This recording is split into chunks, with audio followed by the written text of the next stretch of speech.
wa Kigali ufashe gahunda yo gufunga amasoko abiri manini yo mu karere ka Nyarugenge. Abari basanzwe bayakoreramo batangiye gutaka igihombo n'inzara. Umunyamakuru w'Ijwi ry'Amerika Asumta Kaboyi uri Kigali mu Rwanda nibyo tugezaho. Ugeze haho isoko rya Nyabugogo n'isoko rya Kijyambere riri mu mujyi wa Kigali urasanga bahakikije imigozi ibuza abaturage kuhacaracara, hagaragara gusa abashinzwe umutekano. Inyuma y'iyi migozi haragaragara abaturage batakambira abashinzwe umutekano ngo babahe akanya gato bakuremo ibicuruzwa byabo, gusa abashinzwe umutekano bagasubiza ko amabwiriza bahawe abuza umuntu uwo ari we wese kongera kwinjira mu isoko. Abacuruzi bavuganye n'Ijwi ry'Amerika bemeza ko binjiye mu gihombo. Igihombo cyo ntawabona uko akivuga, birenze ukwemera. Byibura niyo bafatura munsi w'ejo wo kuwa mbere bakatubwira bati nimugende mucuruza ibintu byanyu, kuwa kabiri ntazagira umuntu n'umwe ugaruka muri uyu mujyi. Kandi ejo bundi bazaba batangiye kutwaka imisoro, banke z'abandi zirahagaze, mbese umva biba byarenze umuntu. Ejo bundi ubu nta kintu umuntu arakora. Ku munsi nakoraga make nabonaga ni 4,000, naba nayabuze nkabona 3. None ubu ngubu inzara igiye kunyica. Umwana afite umugore. Twasabaga ubuyobozi yuko bwadufasha abantu bafitemo ibintu byo kurya, ko baduha wenda umunsi abafite ibintu bakabisohora abantu bakabasha kubona icyo kurya. Inzara iraryana. Ngubu urumva abana nibaburara kabiri bazasohoka bajye hanze. Kuva mu gitondo cyo kuri uyu wa kabiri abari basanzwe bakorera muri ayo masoko batangiye gupimwa iki cyorezo cya virusi ya corona. Mu itangazo ryashyizweho umukono n'umuyobozi nshingwabikorwa w'akarere ka Nyarugenge Ngabonziza Emi risobanura ko abacuruzi bafite ibicuruzwa bishobora kwangirika bahawe amasaha 24 uhereye igihe itangazo ryasohokeye kugira ngo babe bamaze kubikura muri izo nyubako z'ubucuruzi. Iryo tangazo ryumvikanisha ko aba bacuruzi n'abakora akazi k'ubwikorezi abakarani basabwa bose kujya kwipimisha guhera kuri uyu wa kabiri.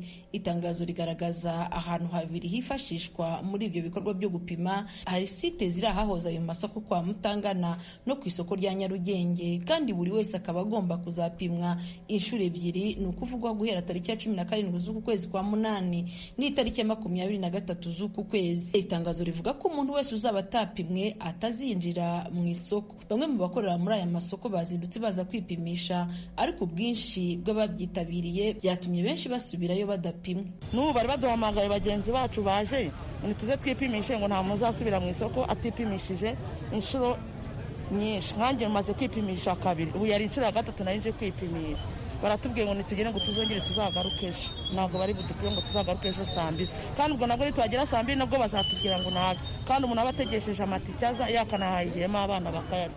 Basoje gufata abantu tuzazinduke ejo. Byabonye ko abantu benshi baba hari. Akarere ka Nyarugenge kashyizeho ahandi hantu hakwifashishwa muri ibi bihe ayo masoko abiri afunze. Abakoreraga ibikorwa byo kuranguza imyaka kwa Mutangana, akarere ka Nyarugenge kemeje ko izajya irangurizwa ku yandi masoko yashyizweho. Akarere ka Nyarugenge kavuga ko nk'ibikorwa byo kuranguza imboga n'imbuto biva mu majyaruguru bizajya bikorerwa ku rwunge rw'amashuri rwa Kanyinya mu murenge wa Kanyinya. Ni mu gihe ibikorwa byo kuranguza imboga n'imbuto biva mu bindi bice by'igihugu bizajya bikorerwa ku giti cy'inyoni no ku yandi masoko ari mu bindi bice by'igihugu. Naho ibikorwa byo kuranguza ibirayi byo bizajya bikorerwa ku bubiko bwubatse mu nzovi. Kuva aho aya masoko afungiwe, abantu bongeye kugira ubwoba n'ubwo mu mihanda usanga bagenda begeranye ndetse nta na metero iri hagati y'umuntu n'undi. Imvugo z'abayobozi banyuranye zirimo kumvikana muri ibi bihe urasanga zica amarenga ko hatagize igihinduka abantu basubizwa muri guma mu rugo. Minisitiri w'Ubuzima Dr Ngamije Daniel abikomozaho. Abantu ko baza kwitwara nibo baza kutubwira icyo tuza gukora. Mu by'ukuri ibyemezo dufata duhereye ku cyo amakuru aduha. Niba twabonye abantu kwa Mutangana tukababona mu isoko ry'umujyi wa Kigali, tugiye gukaza cyane ingamba zo gukurikirana abo banduye n'abo bagiye bahura mu kazi gatandukanye n'abo imiryango baturukamo. Amakuru turafite yose turashaka kubasuzuma bose, turashaka gusuzuma n'abandi bagize ayo masoko yose kugira ngo tumenye uko ubwandu buhagaze. Ayo masoko abiri narimvuze, ariko turanakomereza no mu masoko yandi y'umujyi wa Kigali. Iyi mvugo ya Minisitiri w'Ubuzima yashimangiwe n'iya Minisitiri w'Ubutabera Johnson Businge yanyujije ku rukuta rwe rwa Twitter, aho yagize ati kwirinda COVID-19 byaravuzwe, birigishwa, bisubirwamo, ingamba turazibwirwa. aho kumva ngo twubahirize ibyo dusabwa bamwe bakirara. None guma mu rugo totale turayikozaho imitwe y'intoki tuyikururiye. Twirinde. Izi mvugo z'aba bayobozi zisa n'izateye abantu kongera kwibaza ko bagiye gusubizwa mu rugo, ndetse abifite bongeye kugana amasoko ngo bahahe ibizabafasha mu gihe leta yaba yongeye gusubizaho gahunda ya guma mu rugo. Ikibazo kigasigara gusa ku bari bagifite ubukene basigiwe na guma mu rugo ya mbere, bibaza uko noneho bazamera mu gihe haba hagarutse iya kabiri. Assumpta Kaboye, Ijwi ry'Amerika, i Kigali. Mu Burundi, aho bamwe mu Barundi baherutse guhunguka mu ntara za Makamba na Rutana mu majyepfo y'igihugu bavuga ko bahura n'ibibazo by'amasambu yabo basize bagasanga yaragurishijwe bikabashora mu manza. Inkuru Ijwi ry'Amerika yateguye bifashijwemo n'abanywanyi bayo mu Burundi, turagezwaho na Desire Hatungimana uri i Kigali mu Rwanda. Intara za Makamba na Rutana mu bumanuko bw'u Burundi ni zimwe mu ntara zakira Abarundi baherutse guhunguka ku gushaka kwabo bava mu makambi ya Nduta, Mutenderi na Nyarugusu ziri mu ntara ya Kigoma, igihugu ca Tanzania. Bamwe muri Abarundi bahungutse muri ano mezi abiri aheze bavuga ko muri rusange bakiriwe neza n'abasangwa nk'uko vyemezwa n'aba bakenyezi bahungukiye ku mutumba zone na komine Kayogoro, intara ya Makamba. Nukuri turahana yambu kare turaramukanya nta na kimwe. Baratwakiye, baratwakira utuntu tuzanye, aho dushitsenye n'inzu dukose baradufasha kutwinjiza cyangorane nimwe, turicara turayaga turatera inkuru bagatiyemo gana Kenya gatunguru wundi akaza tukagahana ta kibazo na himwe, bakakururutsa utwiwawe dukwiye nta kantu kavamo, arako wibagiye barakarondera bakakukazanira uri hanyuma akagushikana aho wagombye gushika ata kibazo na kimwe. Ubigaragaza uzobona azana agakoka kaza kukuramutsa, kaza ati mwene data yakumbati Kenya kumbati twe twasigaye aha, ntuza avuga ngo mpereza twatugori wose ko manager nzariranyishe tugahana utumuhaye aragenda nawe akaraba ati umuntu yagize ibuka zibona rutwa kuzaniye.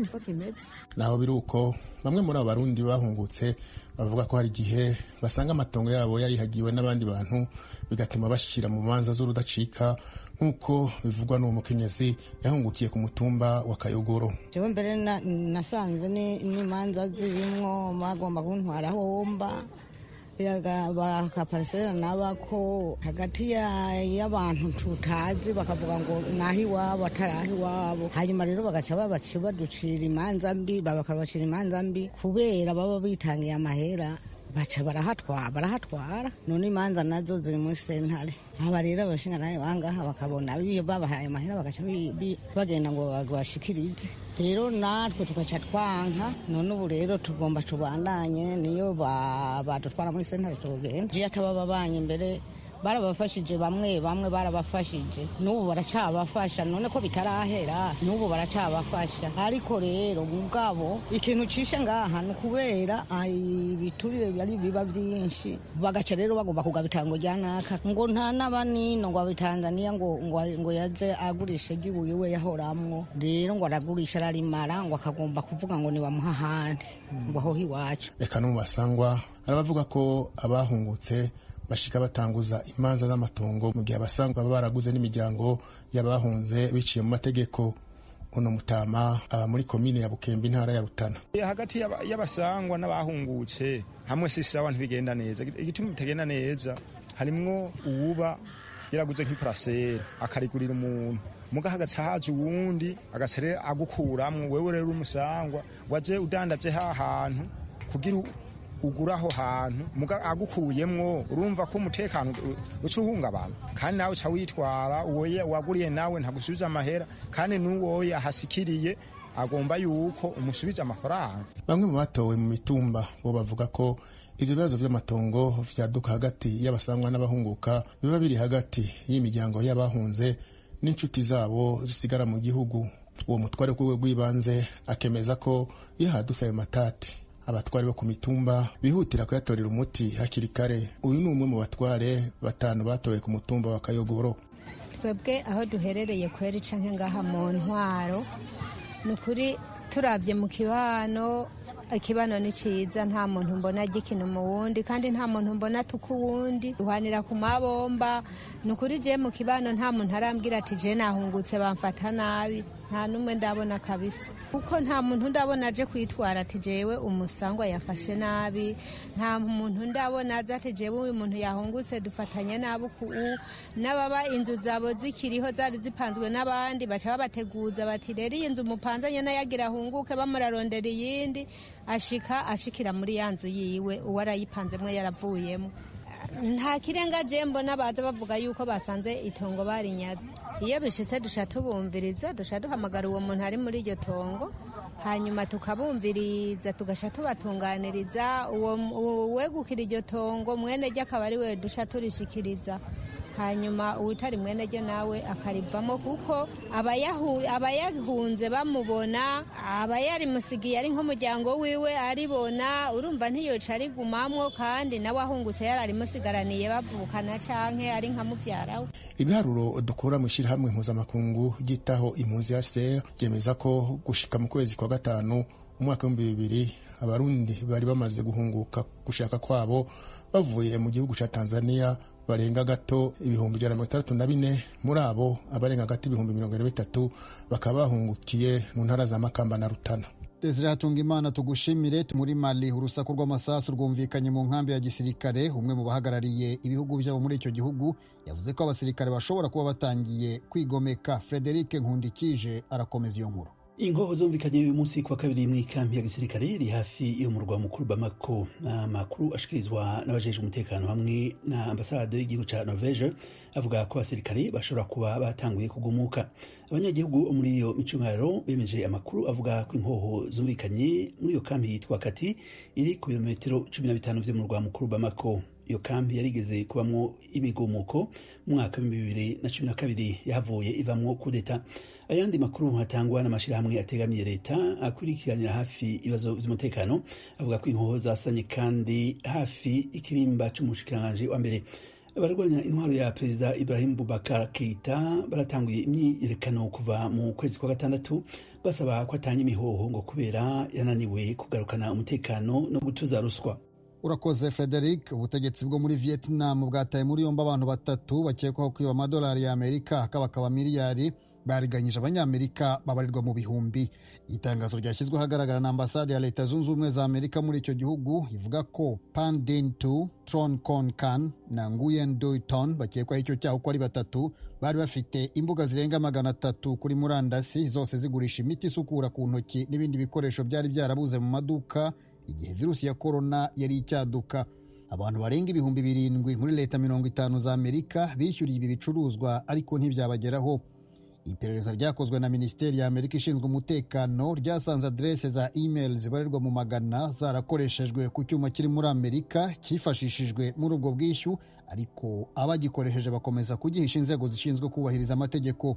Abakekwaho icyo cyaha kandi barezwe gukoresha adresse mpimbano za email na nimero za telefoni kuyobya uburari, bakira inyandiko z'abababwiraga ibyo baguze bitabagezeho. Minisiteri y'umutekano muri Amerika yahaye ayo makuru iyo muri Vietnam nayo ikora iperereza ryavuyemo ifatwa ryabo 3. Muri Leta Zunze Ubumwe za Amerika ishyaka ry'abademokrate ejo kuwa mbere ryatangiye inama kaminuza igomba kwemeza Joe Biden nk'umukandida w'ishyaka ku mwanya wa perezida wa Amerika na Kamala Harris ku mwanya wa vice perezida mu matora ateganijwe mu kwezi kwa 11 uyu mwaka. Michelle Obama, madamu wa perezida Barack Obama uyoboye Amerika igihe cy'imyaka 8, n'umwe mu bagize icyo bavuga ku munsi w'ejo. Yibanze ku bumwe, kurwanya ikumira rishingiye ku moko hamwe no kuri gahunda bavuga ko zizaba zitandukanye n'iziriho muri iki gihe. Mugenzi wacu Frederic Nkundikije yavuganye na Professor Athanase Gahungu wigisha muri kaminuza ya leta ya Chicago na Leonce Hakizimana impuguke muri politike. Yabanje kubaza uko bakiriye amagambo yavugiwe hariya, uhereye kuri Professor Athanase Gahungu. Ejo ndazi neza benshi ko baryohewe no kumva Michelle Obama ariko aravuga, ariko jewe nibaza iyo umunsi wa mbere w'amakoraniro baba abademokrate baba abarepublika, jewe cyanyoheye cyane no kumva abantu bakomeye cyane ba mugambo w'abarepublika bariko bavuga icyo bagaye kuri Trump niwo nibaza mukuru cyane yavuze ni uwo bita guverineri Kasich ariko aravuga ati jewe umuntu naho twakoranye naho yari yitujije hamwe na Trump bwa mbere ubu rero arahindura umugambwe hariho n'abandi benshi bahinduye umugambwe ku munsi wa mbere iyo bariko baravuga jewe niwe nama numviriza kandi wumvise uko ibyo bariko baravuga mugabo hariho ni bakeyi n'ahari bakeyi ibyo bavuga birakwiye. Ego namwe mushana Leonce Hakizimana ikintu cabatangaje muri iryo koraniro ridasanzwe niki? Notangura kuvuga icerekeye ingene twari tumenyereye amanama bene aya abera ahantu twese abantu baba bari hamwe dukoraniye hamwe twese bahimbaza umunsi mukuru nyene bakoraniye hamwe mugabo uko vyagenze kubera corona ihari batashoboye kubigira byose vyabaye umwe wese babiteguye hakiri kare ukadusanga rero uko biriko biragenda ntitwari tubimenyereye mugabo bashoboye kuvyifatamwo baravyifashemwo ku buryo bashoboye kugera vraiment ibintu abantu bavuga batari bake kandi bakavuga ibintu vyema umuntu abona ko ashimye nkuko wabivuze Michelle Obama na Sanders n'abo ba Republika bandi bavuze barashikiriza ivyiyumviro ubona uti koko hari ikintu kizohinduka mu gihe intwaro yohinduka na cyane cyane Michelle Obama yagize ikintu kitoroshe kubona avuga atari kumwe n'abantu imbere yiwe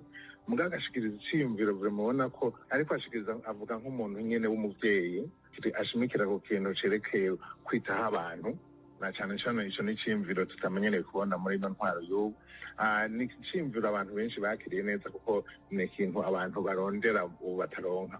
Ego tugarutse ku civugo muri iryo koraniro ry'umugambi w'abademokrate kivuga kiti we the people twebwe abanyagihugu ico civugo mu kivuga ko iki mu nshinga ntahe atanaze gahungu ikiya kintu cari gikomeye gose we the people ni ukuvuga twebwe abanyagihugu b'abanyamerika barafashe noneho barabishoboye cyane barafata abantu b'ubwoko bwose abantu batiyumvira kimwe abantu bafise bava mu ntara zose barababwira bati ingo twerekane yuko iki gihugu ari icy'abanyagihugu atari cy'umuntu umwe ariko arafata amafaranga ayuzuza mu bantu batunze gusa umwe ku bantu 100 bijya rero nibaza yuko ku bantu bariko barabibona baraba ukuntu uwo perezida Obama amaze iminsi agomba yuko abantu batashobora kuza gutora akuraho batorera umuntu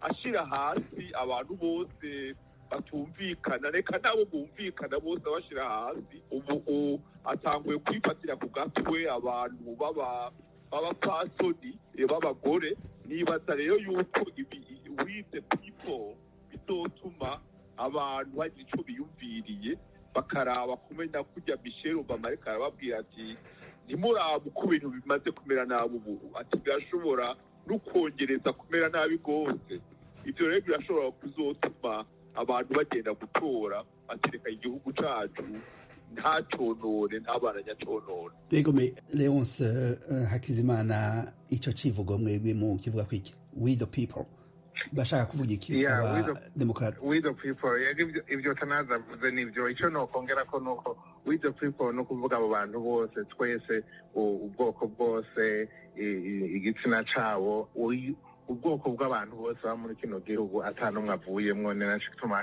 bashizemwo n'abarepublike kugira berekane bose iki gihugu ni cacu igihugu iyo ukusa iyo wavukiye ure umuntu yaje ava mu mahanga ukashika ngaho ka munyamerika twese abantu we the people turi abantu bamwe duteza gukorera hamwe nicimviro ciza mbona nashimye gose.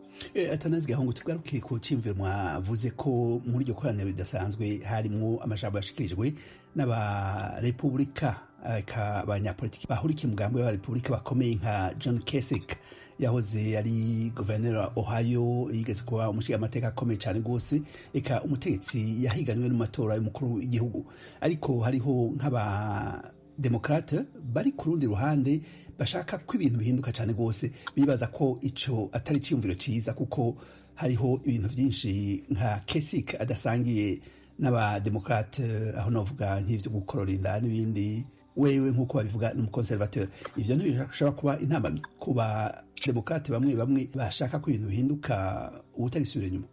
Ego abademokrate bashaka yuko ibintu bihinduka, kandi bariho batabona yuko umuntu kakesi kashobora kujamwo, ariko umuntu ntiyorabira ivyo, kuko ibyo abademokrate uravye uko biriko biragenda ubu igikenewe si uko abantu bagira ivyo bintu vyo gufatira ku nguvu bati iki kintu kidahindutse ntagishoboka.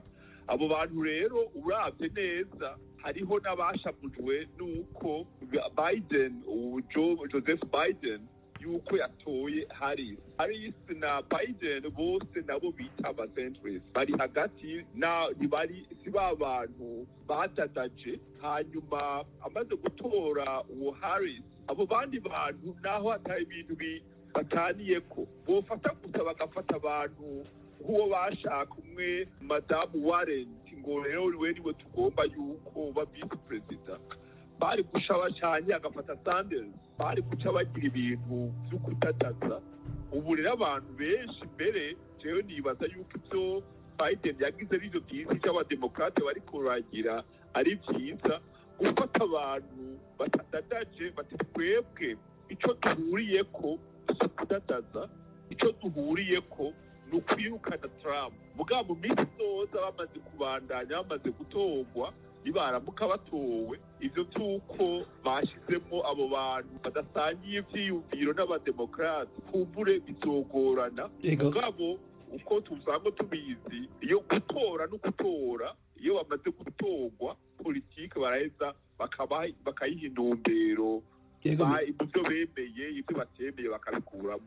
Leonce Hakizimana, mu majambo yashikirijwe n'abo bategetsi bose batandukanye mw'ijoro rya mbere ry'iyo convention, haribonekeje utwigoro two gushaka kwerekana ubudasa buri hagati ya Joe Biden eka na Perezida Donald Trump, aho bakaba bashimikiye cyane cyane ku bintu bigaragara. Hariho ingorane zagiye ziraba mu minsi iheze ku vyerekeye indyane z'amoko eka no ku vyerekeye ikiza ca corona. Ayo majambo mwayakiriye gute, mwayibonye gute utwo twigoro two gushaka kwerekana ubudasa? N'ubudasa bworoshe gushira ngaho butari bugoye. Uravye intwaro ya Trump n'intwaro ya Obama be na Biden ni intwaro zigaragara. Uravye ingene Obama bifashe mu gihe hari kiza cagire gitere bakabura abantu babiri gusa, nawe Trump akaba ageze ku bihumbi 170. Hama ukaraba n'ibi bindi ingorane ziraba mu gihugu, usanga koko n'agateka kabo ingene bagiye barifata mu kwerekana ko ari abantu bakunda abantu, bubahiriza abantu, bitonda. Then ivyo vyiyumvira umuntu aba arondera na cane cane mu perezida, usanga ingene Obama na Biden bigenjeje ari vraiment bitandukanye rwose n'ingene Trump ariko arigenza, ku buryo vyari vyoroshe kwerekana n'ingene bifashe mu vyerekeye amoko. Trump ingene yigenza ubu nabo ingene bigenje igihe batwara, so ni ibintu byaboneka rwose, kandi nibaza ko bazobandanya bavuga mu mezi akurikira. Professor Atanazi Gahungu, abategetsi b'abademokrate bigeze no guhiganwa mu kibanza c'umukuru w'igihugu, aho novuga nka Bernie Sanders, nabo nyene barashikirije iciyumviro gikomeye c'ubumwe, barashimikiye cyane cyane ku bumwe. Ivyo mwibaza ko babikoreye iki? Urabona benshi mu bitojeje hamwe na Biden, harimo abo ba Sanders, harimo ba Gorbachev, harimo bande, abo bose urazi yuko mu gihe kimwe mbere hari igihe batumvikana na Biden icyo yagize nibaza caryoshe nuko yaciye asubiramwo. Wumvise ejo bariko baramuvuga yuko naho baba bariko baraharira, yaraheza hajya bakuye ko amakamera batariko baraberekana, agaca agenda akabavugisha ati wewe nturabe yuko turiko turahiganwa, atariko ibintu wavuze ni byiza. Ubu rero abo bantu biravye mu bintu vyo kwitoza, umuntu murashobora kuba mutiyumvira kimwe, mugabo icyo bahuriyeko nuko ari abademokrate. Ubu rero bose baraje kandi barabiryoheje neza, bati twebwe turagarutse mu ruhongore rwacu rw'abademokrate, tugomba twese kwerekana abantu bose bari badukurikiye, kuko umwe wese muri bo yari afise abantu bari bamukurikiye, ati ubu rero twese turaba Biden. Mbere noneho bujya mu bantu bari bitojeje hamwe na Biden, uwo bari bameze nk'abahanganywe rwose, uwo batumvikana cyane, umuntu yovuga yuko yari ujya nyene Harris yatoye ngo aze kuba vice perezida. Urumva rero ivyo yuko baca basubira hamwe biraryoshe, kandi niko vyama biba muri bene izi convention, bizotuma noneho abanywanyi babo bose baca rero baje inyuma ya Biden bamutore. Mu bategetsi bandi bazoshikiriza amajambo harimwo perezida Barack Obama, nibaza ko azoshikiriza ijambo ku munsi wa gatatu muri iryo koraniro rikomeye rizorangira ku munsi wa kane. Leonce Hakizimana, amakoraniro yahora aba yo kugena no kwemeza abakandida umugambwe n'amakoraniro yahora aba nk'uko twabivuze abantu bakoranye, ukabona ko hariho akayabagu eka no gushaka kwinshi cyane rwose. Ivyo bintu urabona ko bizoshoboka ivyo byose bikorerwa muri televiziyo? Ntibizokoroha, ntibyoroshe, ni ibintu tutari tumenyereye. Mugabo nibaza yuko Amerika hari ubuhinga bukomeye, tekinoloji yateye imbere, bazogerageza bakora uko bashobora. Hama ikuru nuko bazoshobora kumenya yuko abo bantu bateguye bavuga amajambo akomeye nk'uko Obama bavuga rwose ku buryo abanyagihugu baca babakurikira bose. Ijambo bazovuga n'iryo rikuru, mugabo nk'uko bivuze, kubona ata mashurwe batera hejuru bikazoba bihari, urabona ko bitazoba bimeze nk'uko vyaba bimeze. Leonce Hakizimana, nawe Professor Atanaze Gahungu, ndabashimiye cyane rwose ku vyiyumviro mutanze vyerekeye ikoraniro rikuru ry'umugambi wa Demokrate ryatanguye ejo ku munsi wa mbere mw'ijoro. Ikoraniro rifite umugambi wo kugena no kwemeza Joe Biden mu kibanza c'umutegetsi azohiganira ikibanza c'umukuru w'igihugu mu matora ategekanijwe mu kwezi kwa 11. Mwakoze cyane rwose.